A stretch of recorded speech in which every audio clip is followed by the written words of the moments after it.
Whoops. Breaking your stuff. I just hit the microphone. Boom. I talk with my hand. You can see it now if you're watching this on the video. I talk with my hands a lot. Oh man. What was I talking about? Oh gosh. Yeah. Cinnamon rolls. Like, Oh, yes. Yeah. Oh my goodness. It has been a hectic month, and I am looking forward to an uneventful week or weekend in my near future. So this episode was originally going to be posted last week, but of course, life had other plans. And with each of these podcast episode intros, I aim to share a little bit more about myself so you guys get to know me and my family. So my husband and I have 2 cats, Poncho and Deet. And Deet's our youngest. She's only 5. She decided to give us a health scare last week. I noticed her looking very uncomfortable, and she started yowling at James and I. So luckily, I was able to get her into the vet at the last minute. And it turns out she has crystals in her bladder. But after a few days on some pain medication and making sure she was getting enough wet food and drinking enough water, she appears to be doing much better. Thank goodness. She's actually on her little cat stand next to me.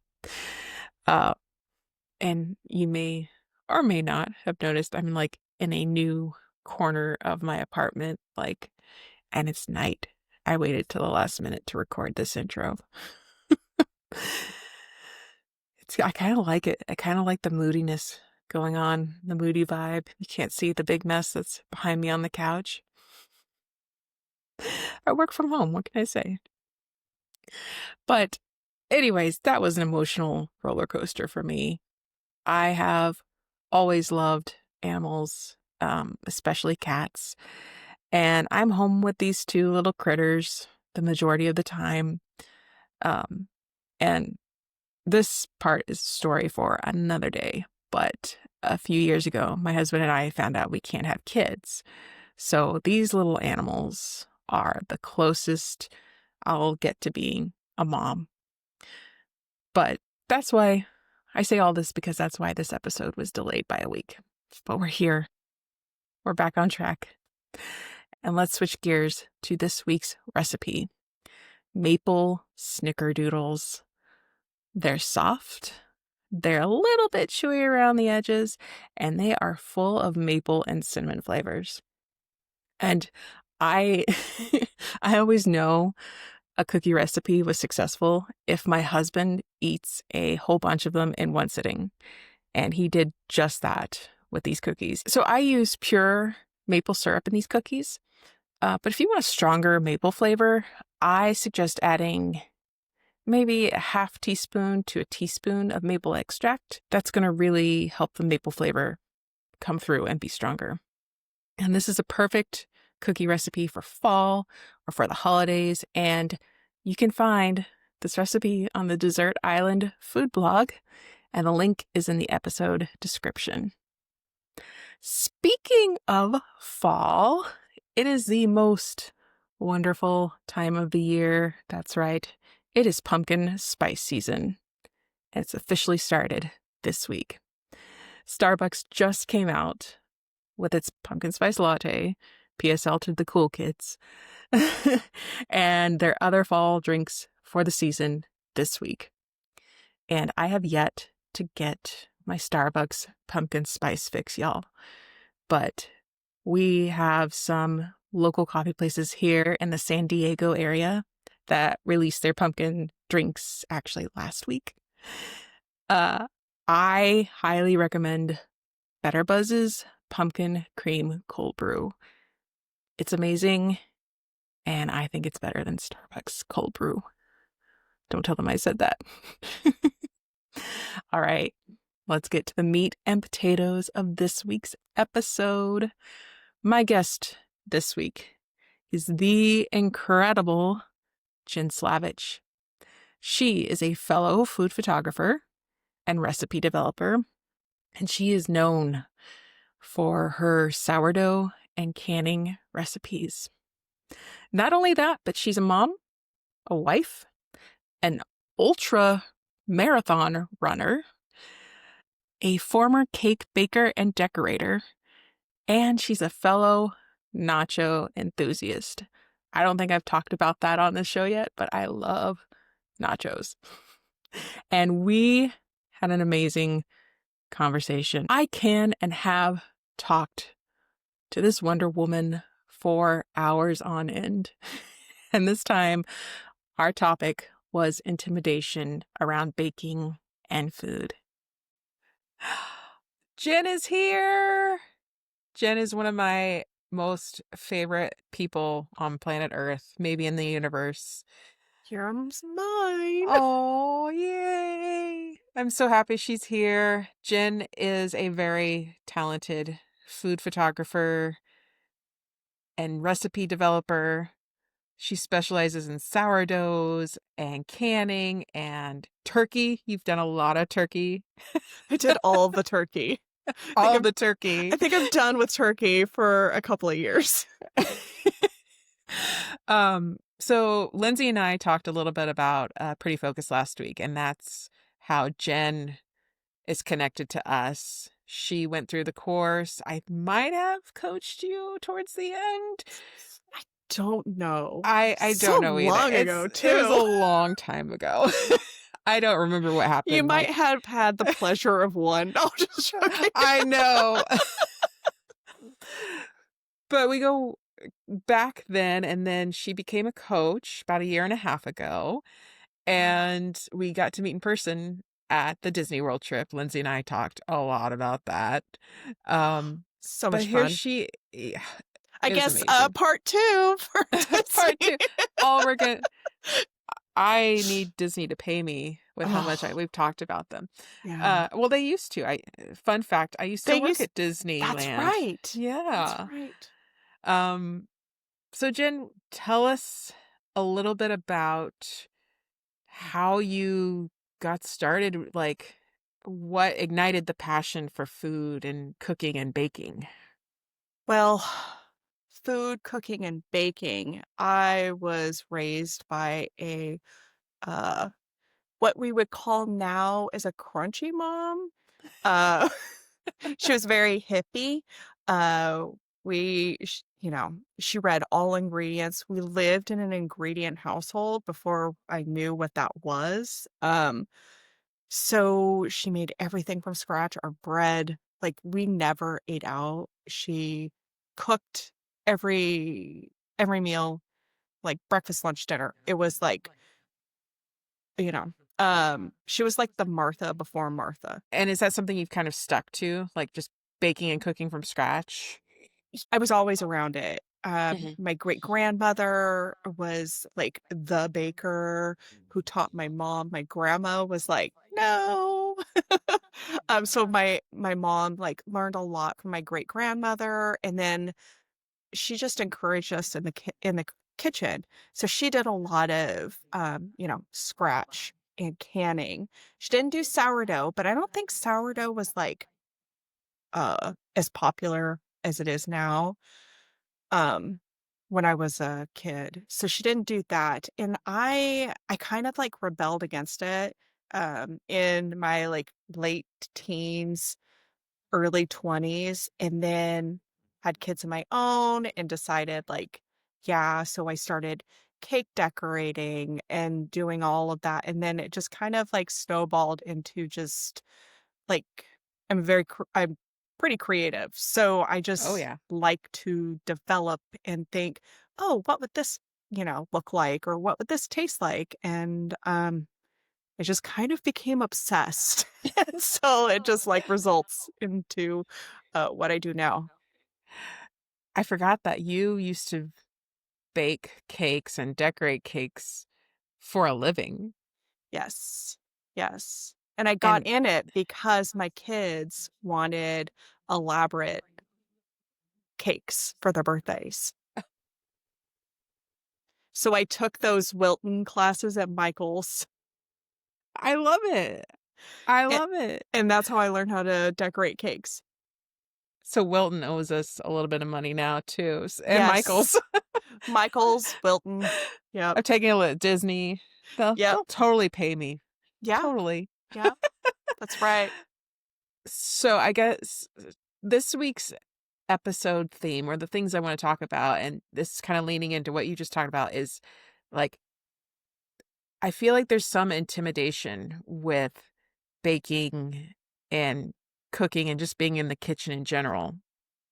And the reason I thought this was perfect to talk about with you is because you do so many things that intimidate me that I'm like, there's no way. Yes, I bake, but I am terrible at decorating. I know the very basic piping skills. I know I've tried a starter. I don't think I've told you this. I've tried a starter and it died. I've eh, I have never tried canning. I know my great grandmother used to do canning. Um but you are in my eyes just like a Wonder Woman, because not only do you do all that, you're also a runner, Yeah. and not just a runner like on the street. You're running up mountains, literal mountains. And I'm in awe of you and your determination and everything you do. And so that's why, but you intimidate the hell out of me. Oh, I hope not. So, I mean, not personally, you are an amazing person, but I mean, all the things you do, I'm like, oh no, Jen can do that. I'm gonna stick to piping on that frosting on a cupcake and calling it a day Oh, and some sprinkles. That's the extent of what I want to do with yeah. decorating. Um, so I guess there's a lot of people who are intimidated by making a dessert or anything from scratch. Um, so what is there advice you have for people to just get in their kitchen to start? Oh, you gotta just start. It's gonna Yeah. suck at first. Like, your first loaf of bread is not going to be light and fluffy. It's probably gonna be kinda dense. Mm. It's probably gonna it may not rise. Like, I remember some big flops Yeah. in my day, and, they don't happen very often anymore just because I have the experience, but I think that it just takes time, and, you just gotta, like, know you gotta trust the process, really, and you just have to know that, yeah, you're gonna rock it, but maybe not the first time. That's true. I know one of my biggest achievements is last year I managed to perfect meringue, like a I meringue remember topping. that. Oh I gosh. think at the retreat, I was like, I have got meringue Yeah, down. And I mean, I don't even know if I could technically call it like a specific meringue. It's more of a marshmallow fluff, but marshmallow fluff is essentially doesn't meringue. matter. Oh, And all it was figuring out to add a little bit of corn syrup, and it won't shrink, it won't weep. It stays perfect, and I like the softer meringue, but it'll toast on top. mm, Someday I need to put that on my blog. shiny, Yeah, it's shiny. beautiful. 'Cause, I mean, I would follow the steps, I'd do everything just right, Yeah, and a French meringue is just it'll bead on top, it'll get moisture, it'll it does. shrink. It Don't put it doesn't in the photograph oven. photograph well. No, Yeah. because 'cause I've tried that before, and let me tell you, editing all those little droplets out. Put on Gilmore Girls. It's gonna be a while. Right. I don't think I've tried a Swiss meringue. I've done Italian. I don't know if I've tried Swiss, 'cause once I mastered it with Italian, I'm like, "Okay, I've I'm got done. it. This is it." So, yeah, you're definitely gonna have those flops, but I think for listeners and people who go on blogs, we have amazing news for you. Jen and I get paid to do these Yes. experiments and the flops. And our And I families get to eat it. Yes. They get to or throw suffer. it away. I know there's times I'm like, I'm testing this recipe today.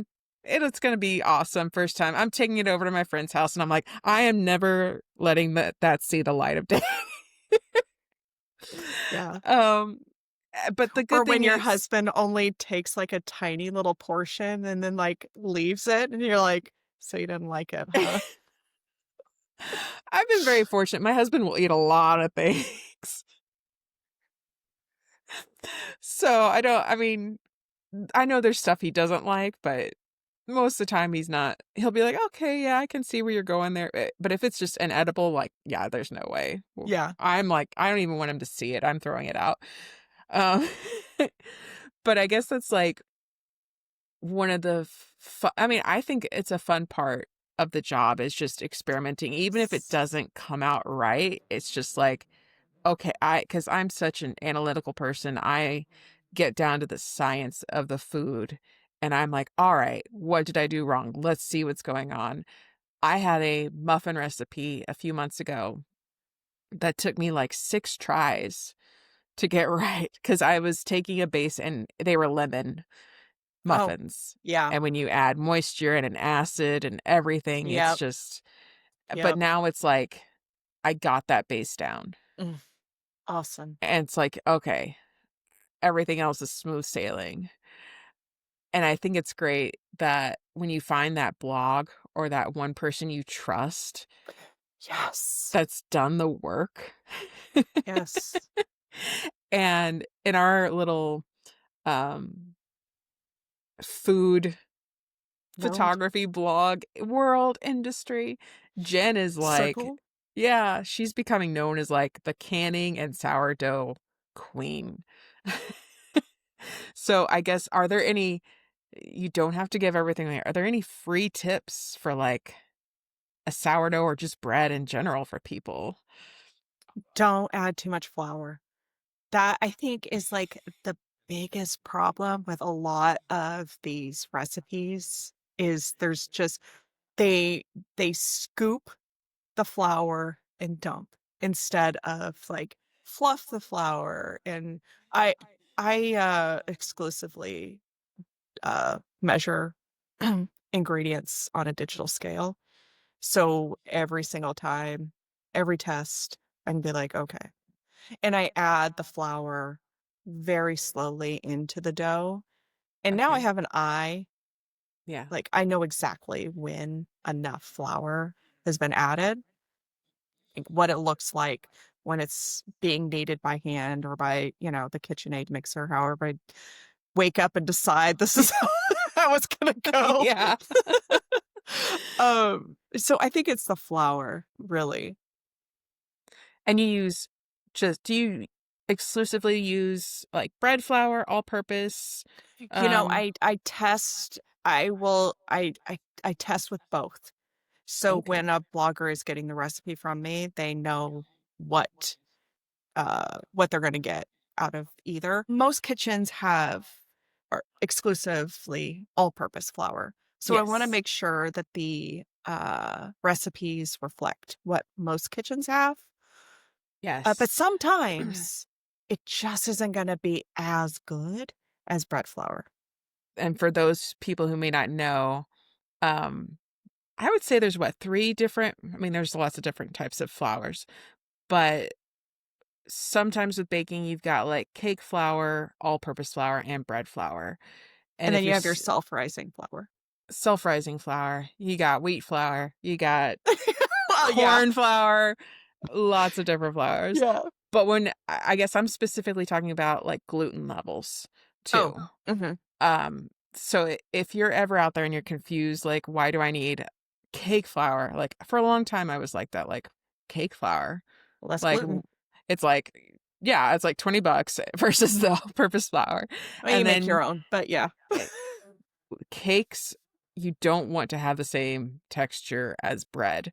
Exactly. So the it's the gluten levels. Cake's not gonna have a lot of gluten. All purpose has kind of like a medium amount-ish, and then bread flour is gonna have a lot of gluten. It's because you want that, um, You want the texture. proteins to develop Yeah. and the strings to happen. So, Yeah, and the yeah.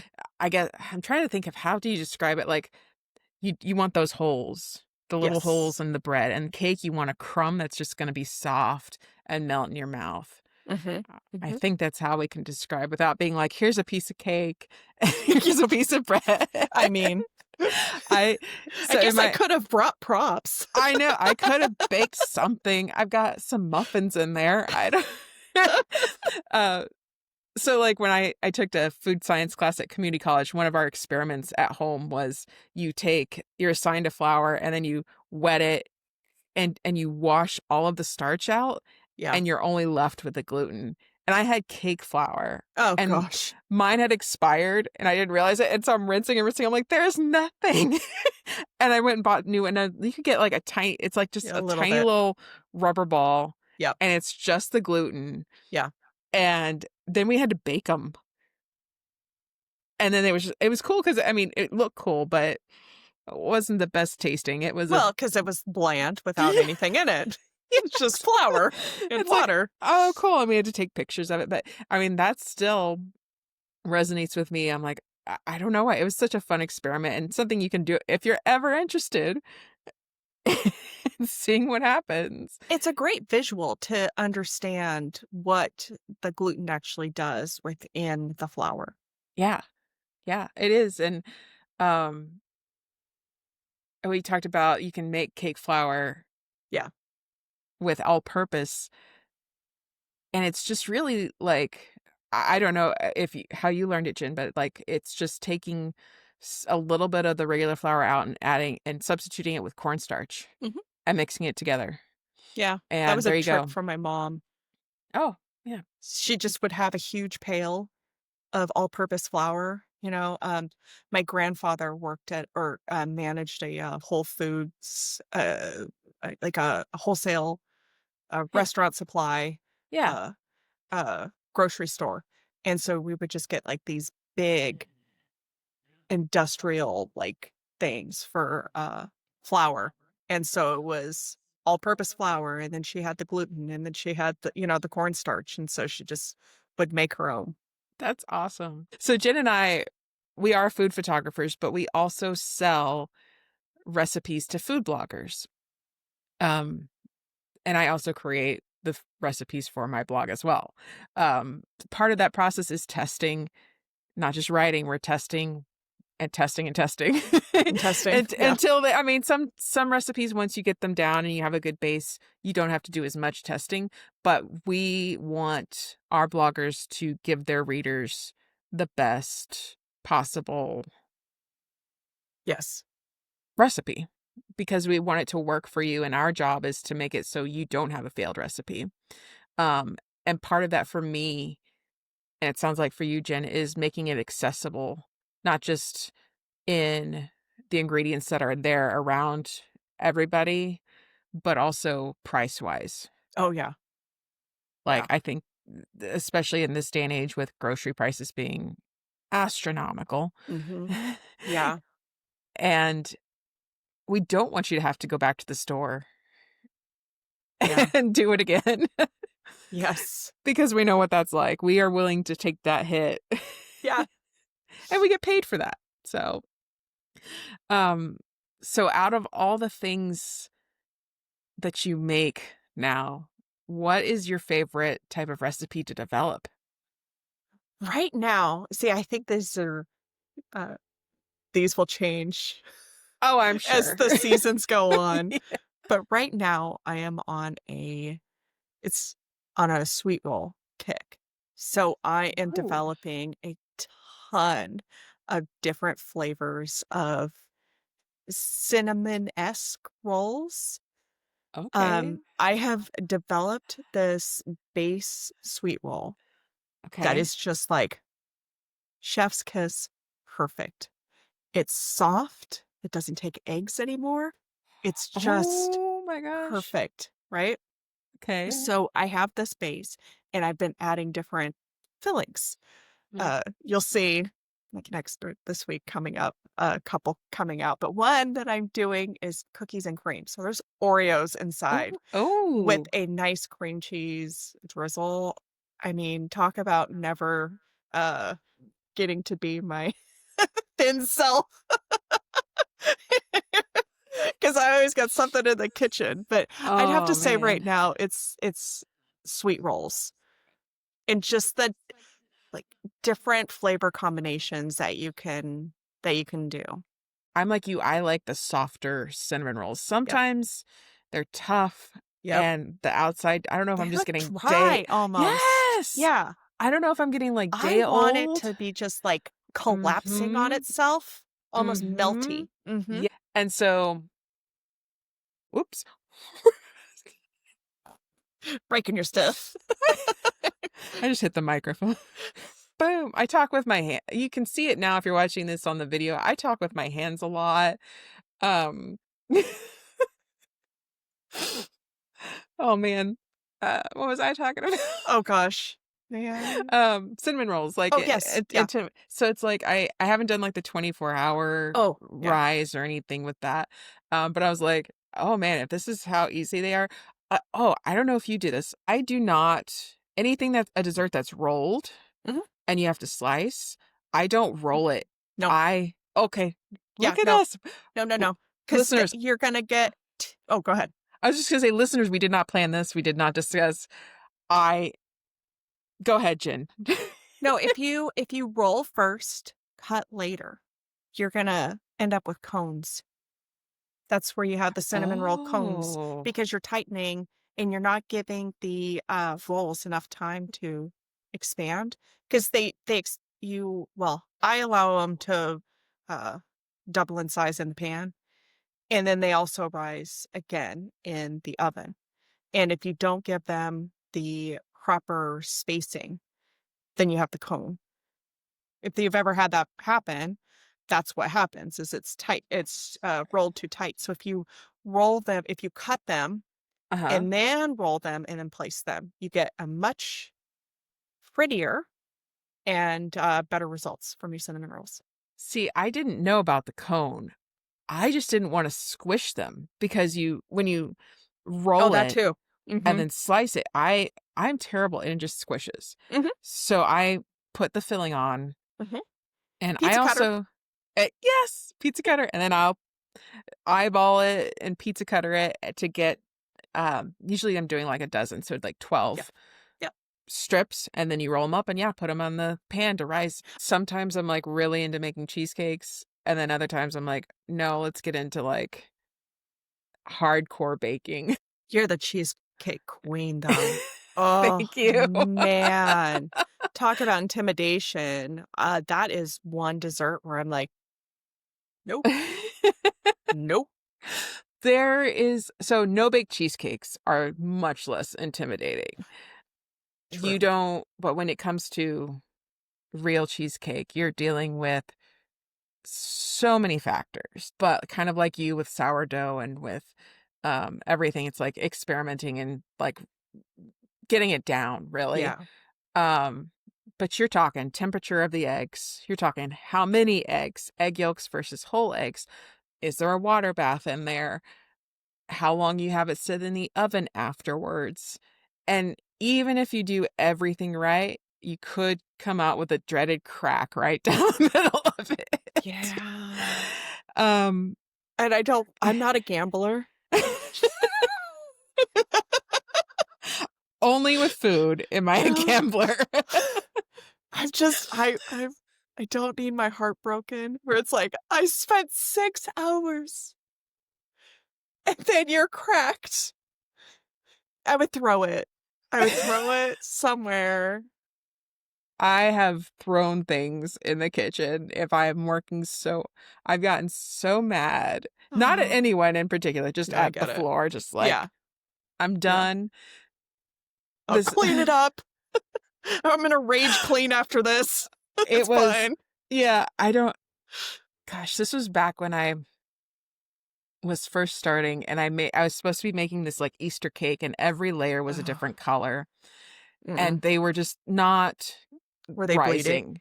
rising. No, Oh, they were just flat, and I yeah. couldn't figure out why, and I just was done, and I had this blue cake, and I don't even remember what I did. I just threw it, and I was, like, mad. I cleaned it up. However,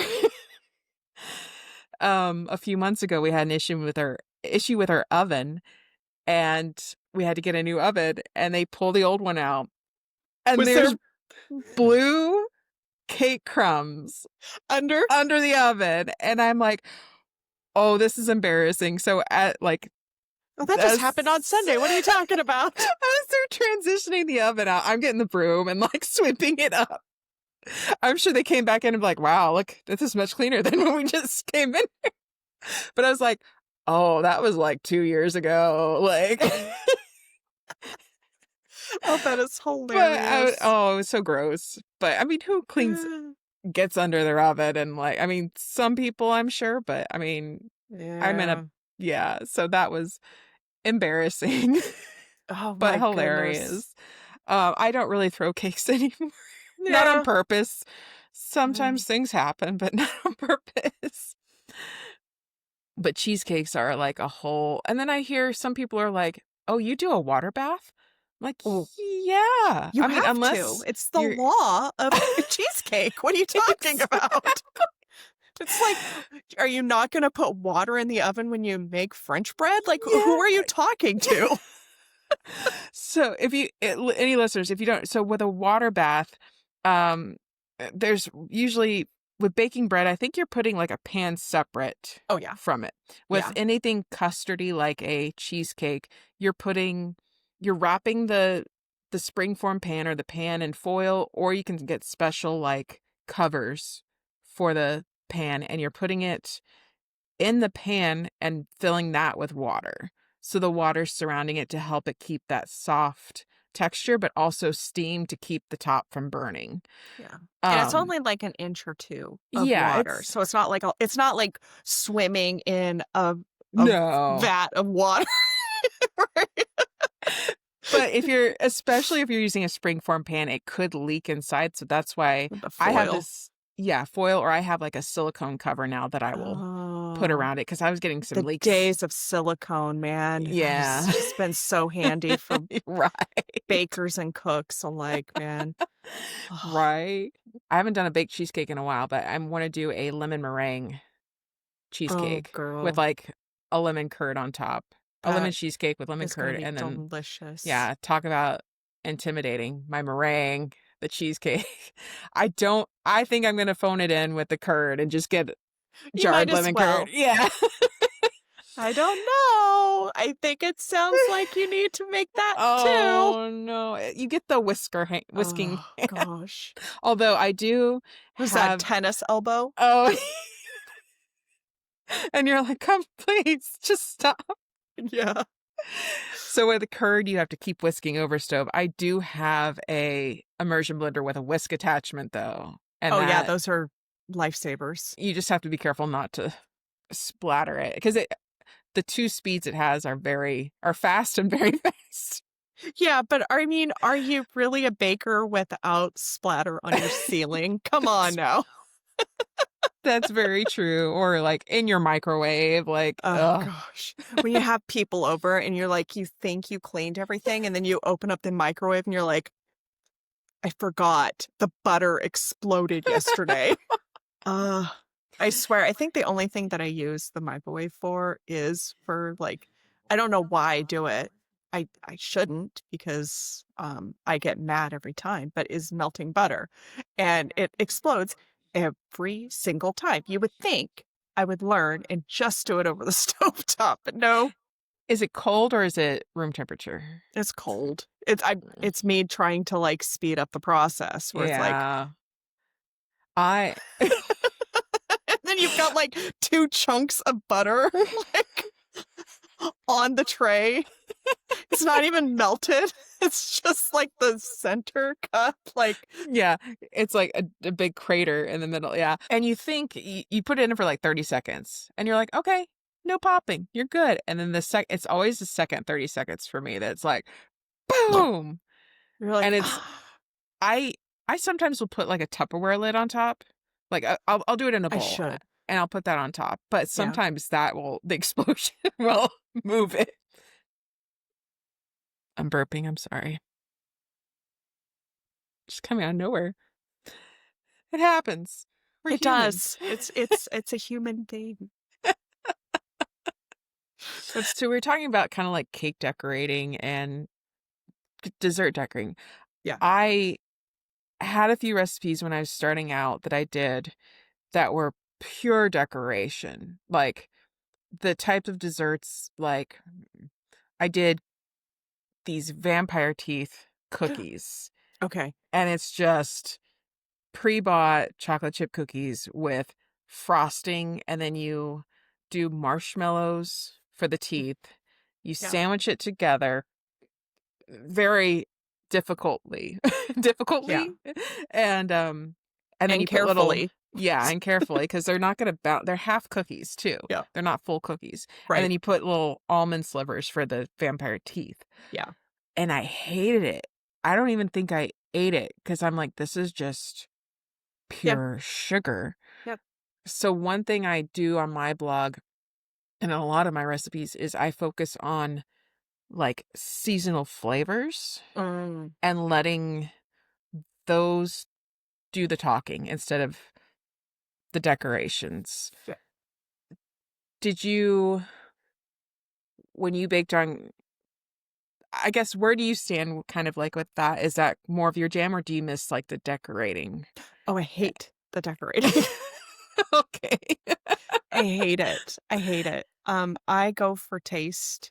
I go for quality, not I mean, obviously, I want it to be cute or Yeah. pretty or that's not true. I kinda go for the drama, the dramatics. Mm. I like a lot of drips. I like a lot of macro shots. I just want it to, like, stop and just, like, kinda smack you in the face with it. Mhm. So I haven't ever really done those cutesy, uh, seasonal Yeah. recipes. I I don't even know if it would be considered an intimidation thing for me. It's just it goes back to that approachable Mhm. aspect, and I don't know if when I was growing up, it was mostly box cake mix my mom would use, and Nothing not wrong to with it. no, but Seriously, I mean, I've made my fair share of box cakes. absolutely, and there are things you can do with them that I've learned over the years to, like, really amp them up, and there's Mhm. nothing wrong with that at all, but I guess what I'm trying to say is, like, my mom would make the box cake mix, spread Probably some the frost frosting yeah, from the can thingy. and you know what? That was great. It's a I sweet tooth. didn't I never thought when I was a kid, "I really want some cookies that look like vampires right now." No. And it must be like it's gotta be the social media world we live in now, where parents feel like they have to go all out to make some extraordinary cake, and then, we've got was it Duff Goldman who did Ace of Cakes? I love that show. Oh, me too. Um, he's amazing, but he's also trained to do that, and you've got shows like Is It Cake? And I Or guess nailed it. nailed it. On the other side of it. On the other side. And I guess I just wanna there's sometimes I wanna let people know, like, it's okay if your stuff doesn't look like that. Like, Oh my gosh, yeah. I don't let mean, that stop you from baking or making something for your kid's birthday. I don't think kids care as much. they don't. My Yeah, kids would have maybe a half a piece of the cake, yeah. you know? Oh, And they were just off playing with their friends. Like, my youngest was more interested in the, super soakers and, oh, like, yeah. the Nerf guns, and, like, you know, trying to attack, my sister's boyfriend at the time. With as Yeah, many Nerf guns as possible, so I so yeah, like, I don't think my kids remember the what kind of cake I made. I yeah. was, I think, following in my mom's footsteps because she did that for our birthdays every Mhm. year, and I remembered what the cakes look like and how much time and effort she put into them, and I thought, "Wow, that's love." And so that's kind of what I was doing. S Yeah. Well, even, like, for, like, holidays and stuff, like, don't my Ugh, grandmother so, like, my great-grandmother, she was more into cooking, and, I don't really remember her she used to make these amazing peanut butter and, like, Special K bars, okay. and every time we go to visit her house, she would have them for us, and so that's, like, Nice. core memory. She was also a waitress, like, in East Texas, like, at a Okay. barbecue place. I mean, she had, like, a farm. My grandmother, she did cooking and, like, easy baking, but as she got older, she didn't have, like, the interest in it anymore, which is fine, but she was always, like, she didn't really focus on the looks of it. She was like, "Does it taste good? Alright." Like, if it didn't come out perfect, she didn't stress. She was just like, "You know what? Here," but she was more of like cheesecake, like no bakes and Uh-huh. pies and stuff like that. They didn't really have to look amazing. She would also say the uglier it looked, the The tastier it taster was. is, yeah. Yeah. So I I've just heard that before. yeah, and I think in the world of, like, Instagram and TikTok where everyone's trying to outdo each other, I just don't I mean, for work, I will make something look gorgeous on camera, but I'm not going as I still need to make it approachable Oh, for of course. so simple piping on top, like, with whipped cream, Yes. that's Right, all. and I think our job as photographers and food or just food developers or recipe developers and food photographers is we need to make the recipe as easy or as approachable as possible. Sure, Mhm. it sounds like, "Oh my goodness, it takes 3 hours to make these cinnamon rolls," but really, it's gonna take you 25 minutes hands-on time. The rest of it, Yeah. you're just, like, waiting for it to get a little bigger Yeah. or get a little cooked. Like, that's that's Yeah. that's it. But our job is to, like, make it look as delicious as possible so the people will, like, stop the scroll and click over so then they can, you know, make this recipe that looks like this that actually is very, very approachable. Yes, absolutely. Because if it is simply styled, people aren't gonna be like, "Oh gosh, I could never make that," Yeah. you know? Looking all fancy, like you're, at this, like, Michelin star restaurant. It's like, nobody eats that. I mean, people do eat it, but normal folk like us don't eat that. So when I was in Paris a couple years ago, we went to this restaurant, that was Michelin star, and James and I still, like, joke about this. We did a caviar tasting at the beginning of it. I Okay. sound so bougie right now. You are bougie. I'm like, I'm "Wow." not I promise I'm not going to Michelin star restaurants all the time. But anyways, so they have you put the caviar on your hand, like Okay, are we doing, like, shots here? no, no, Like, no, what are we yeah, right. talking about? So, like, he's like, "Okay, you put it on your hand, and then, like, They gonna you lick" hatch? you lick it off, and that's how you eat it. And so I tell people about this, and they're like, "Are you sure?" I mean, I And watch a so lot of Beverly Hills Housewives, and they just, like, have their little yeah, bougie, and a like cracker, yeah. Mhm. But I was like and so every now and then we'll joke about, like, "Was he messing with us because we were American?" Like and then there was something we watched recently, and they did that, and I was like, So now you know "Okay, that you weren't being punked. yes, Okay. yes." But they did do something with, like, um, caviar on, like, some sort of, like, mashed potato thing because it was like an experimental type restaurant. They didn't have a set menu. You go in and you get, like, whatever you order whatever course, and it's whatever they bring you, which is Oh, I love I that. could not do that because 'cause I'm like, "Okay, well, I have, like, a nice long list of scary foods that I will not eat." No. But I don't know. Lindsay and I talked about escargot last week, Uh-uh. and yeah, see? I don't Nope. remember if we had escargot. I mean, we had the caviar. Um, I don't think it was, like, anything out there, but, I mean, I'm down for restaurants like that. If especially in somewhere like Paris and you know it's a high-end restaurant. It was a special occasion Yeah, you and gotta have in a experiences like that. special Yeah. city, yeah. Yeah. We were pretty full after that, though, but the French know how to get down with food. Okay. So they know, like, what's gonna fill you up, like potatoes. Oh, potatoes will fill you up. But Yeah, come on, potatoes are cheap. potatoes are cheap.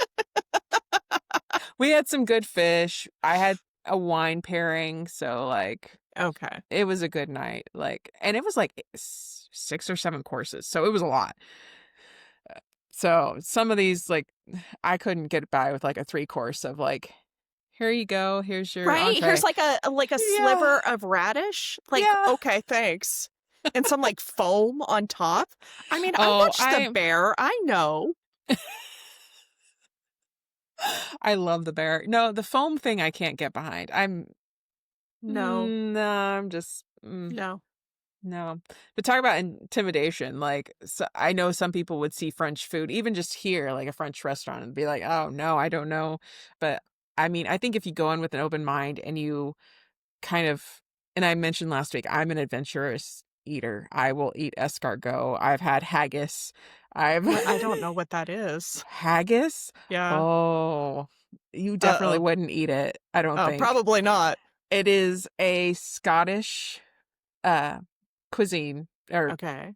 and it's a kind of like a sausage fancy sausage type thing, but Uh, what is it's traditionally made in lamb's stomach, like the casing or oh, yeah. intestines. Okay. Nowadays, it's more artificial, but inside it's sheep's lung, sheep's heart, like all that's I mean, made into a gotta sausage. use all of the parts, right? I mean, Yeah, I yeah, get and it. it's, got some, like, oats or some sort of grain in Oh, there, right. and then they Gotta have the fiber. of course, and then they slice it up and, cook it, and it's served. I mean, I We guess if it's like all like mushed together, Yeah, it's it's all about not the seasoning, I guess. yeah, I mean, But I'd be like, "Can I just have some mashed potatoes and water, please?" you can't get it here in the US Oh, because right. sheep's lung It's like is illegal illegal. here, yeah, and Yeah. I found this out because they had some haggis at the airport, and I was like, "I'll bring some home," and they're like, you might get in trouble for that unless you get vegetarian haggis." I was like, "Why would I get that?" Like, that's not the same. So, but I mean, a lot of people have an issue with, like, the sheep's innards that are inside of it. So, Yeah, so what do? We just throw it away because some yeah, bougie person is like, "I'm not gonna eat lungs." yeah, I don't know. exactly. Alright, so I've got 3 questions for you. Alright. I know Hit me you're with ready them. for them. If you were to head to a desert island, what is the one dessert you'd wanna have with you the whole time? And I don't know how long you're there. You're just there. I'm just there. Maybe It's you're escaping. brownies, I think. Ooh, just straight Yeah. up chocolate brownies? Yeah, like fudgy. Oh, I'm not a fan of, blondies at all. yeah. They make my stomach hurt, so I don't, like them, but I'm gonna say, like, Ghirardelli No. brownies. Oh my I gosh. we do that is, like, my comfort. You get the Costco pack of, like, whatever, 8, Oh, 6 of oh the my gosh. Ghirardelli fudge. Yep, so that's my guilty pleasure where I'm not cooking it by scratch, making it from scratch. But you're putting some work into it, so Yeah, yeah. It's in the oven in 3 minutes.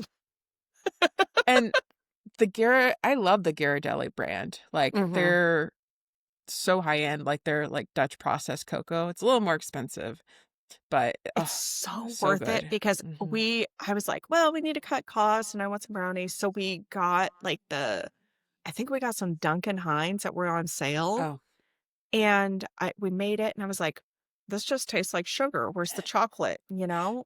So if there was one so assuming on this desert island, there's several ingredients, but if there was one constant ingredient you'd want, like consistently for all your meals or just to make things, what would it be? You know, I probably do like beans. I eat a lot of beans, Oh, like, and sky's the limit on the beans, yeah. because, Beans are uh, good. yeah, Burritos. Um, burritos, nachos, because you can put some black beans on some nachos. oh yeah. Yep. Black bean soup. I was gonna Yeah. say even like a soup or like, Mm-hmm. yeah, that's a good one. Chili. Like, I mean, Yeah. so it's versatile. So I'm gonna say beans. Beans final answer. Final answer. I was almost gonna phone a friend. Yeah. Oh my Lindsay, get in gosh. here. I was gonna say getting Lindsay back on here. It would be the podcast that never ends. Lindsay said potatoes Oh, last week. see, I think if we get all of us Mhm. together with our one ingredient, man, we will be eating This well. island is gonna be lit. It is. With each of our Yeah. desserts and an ingredient. They're Right. gonna have to like roll us into like a something. I A raft or we will be fine on this we desert will be. island. Yeah, it's I like never don't s- I never said that this desert island you were by yourself. You know? that's Yeah. right. Power in S- numbers. So the last question, what is something you would bring for entertainment, like a favorite movie, show, album, book?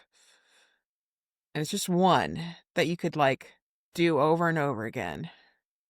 So I have two. I'll allow it. Will you?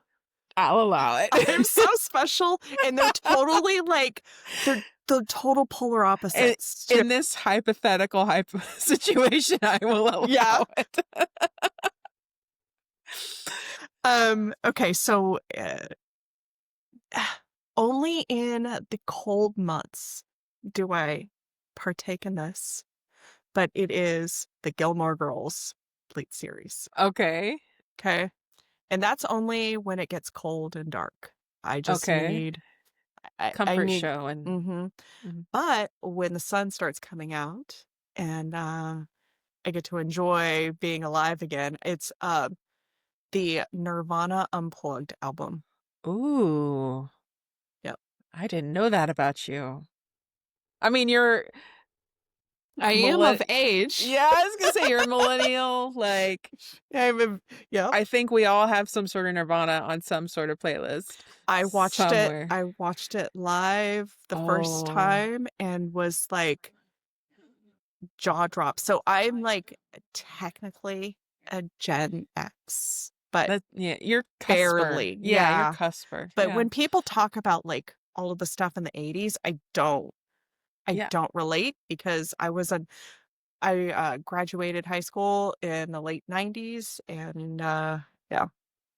Yeah, so you're my older brother, I think, was, like, early part of that. So he was born '82. Okay. So he was just coming into his, like, experimenting with music type thing. That's how I, like, first got exposed to Nirvana was through him. So, yeah, I was a little bit younger. And, I was a freshman in high school when that came out. oh, wow. My best friend, he actually the day Kurt Cobain died was the day he bought his first Nirvana album. I don't Oh, I'd have to ask him. I don't know if it was just a coincidence or if he went out and bought it because of the death. doesn't Um, matter. no, doesn't matter. I think we're all He was a genius yeah. that had a hard time in this world. Mhm. Yeah. And he lived under the bridge Yeah. in my hometown. So Oh yeah, everybody. So Jen is in Washington State. She's near Seattle. yeah, So yeah. she's And he's a native of Aberdeen and then Olympia. I live in Olympia, so there you go. oh, so you got like wow. So we were like, yeah, we're Yeah. like this. Yeah. No, You and but Cobain. yep, yep, we go way back. That's awesome. I love bringing you guys on who like I've talked to about many things and then finding out something new about you guys. I just on air. Yeah. All right, talk about getting off the rails now. Right, I know. Exactly. Jen, thank you so Yes. much for Alicia, being here, my thank you friend. so much. This has been so much fun.